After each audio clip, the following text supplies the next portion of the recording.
That's kind of a marketer's dream, right? Where the product is literally selling itself. Yeah.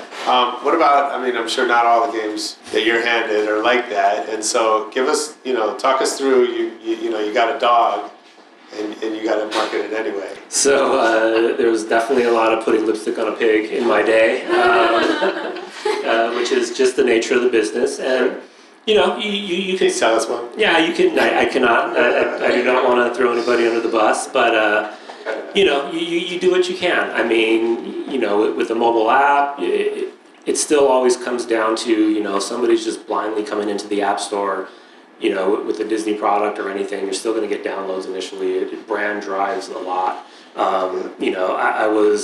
It's interesting to see the whole Frozen phenomenon not being at the company, but being there for the High School Musical and Hannah Montana phenomenons, where you could basically just print the logo on anything and it's going to sell itself. So quality aside, it never really mattered.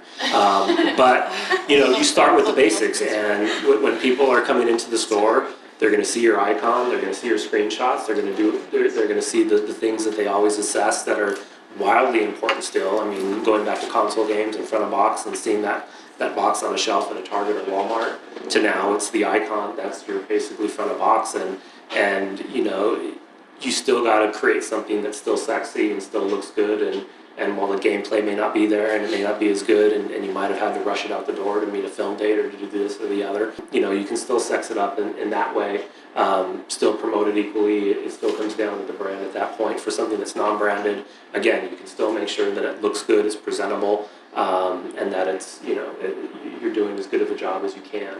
And while it's there, again, because it's digital, if it's salvageable, you can still then put the time in, try and make sure that the people that downloaded it up front were early adopters, that 2 weeks, 3 weeks, 4 weeks later, you're actually improving the product. At that point, I think people are a lot more forgiving these days, where they understand that things are kind of beta when they launch to a certain extent, even though it may not be an official beta like it used to be back in the day. But if you stay on it, and those people that some people are going to download and dump, and they're going to delete it, and you'll never be able to get them back through the update. But for the people that really want it to be good, they'll stick around. You come out with updates, all of a sudden they'll be like, oh, these guys are really coming around. So there's opportunities to make it look good at the forefront.